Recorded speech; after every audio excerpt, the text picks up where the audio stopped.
I got a call from someone who is not a client who was in distress. And it's someone I've known for a really long time. And every once in a while, just, we chat.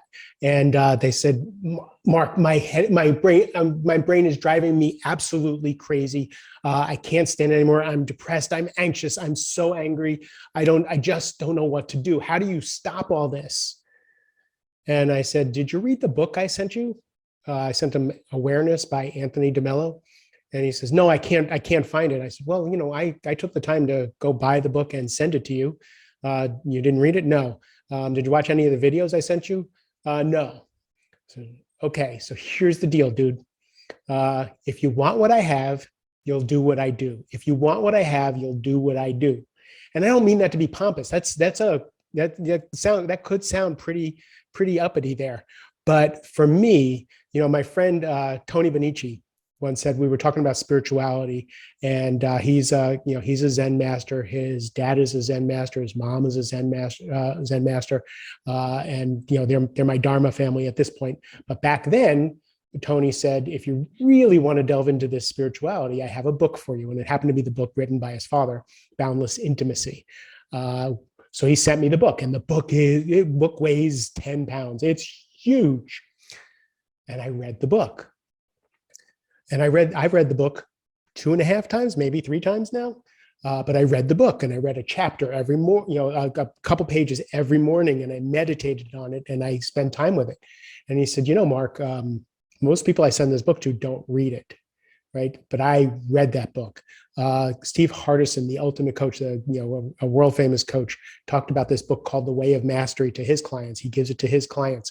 I wasn't a client at that point, but if he, who charges all this money and is so famous of a coach, suggests this book, I'm going to read it, called The Way of Mastery, right? I buy The Way of Mastery. I'm about my 4th time through The Way of Mastery. I'm stuttering here, excuse me, but you guys are friends of mine, so you can hear me stutter. I really am not a naturally happy person. I am not a naturally put together person. I'm not a naturally organized person. I do Mastering Overwhelm because I get overwhelmed. I do only 10s because I have ADHD, right? I need these tools, but I'm not, like people have called me Eeyore before. And I get up every morning. I do my journaling, I do my reading, I do my meditation, then I exercise, then I start my day. How do you become this guy? How do you become Zen Master Flash like me?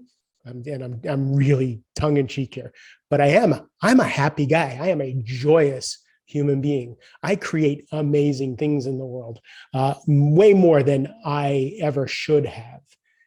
And it's all because I do what I do. When someone gives me instructions who I trust, I do it. I just got another book called Parallel Universes of You by Frederick Dobson. Really cool book. But, 2 of my friends who I really, admire, Harry Pickens and Christina Berkeley, were talking about some spirituality, and they were talking about this book. I just heard that they were talking about this book, ordered the book. I'm halfway through it already. There's so many revelations in this book. So I got to pat myself on the back. The reason I have the life that I have, the reason that I live the way I do, and the reason that I have the joy that I have is because I do what I do. So if you want what I have, you need to do what I do. And I don't mean do what I do. You need to do for you what I do for me. So if you want to be happier, you have to read things and get a different perspective on life than you had before, because the old perspective is the one that's giving you the downer. If you have anxiety, you need to exercise. Right? You need to, I have a client who was really dealing with anger issues at work.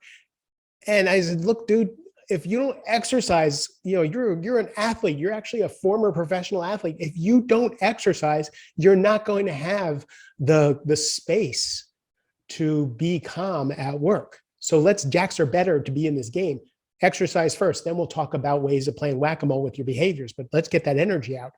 So what do you need to do for yourself? You created this life. You get to live this life the way you want to live it. What do you need to do for yourself? Do you need a little bit of alone time?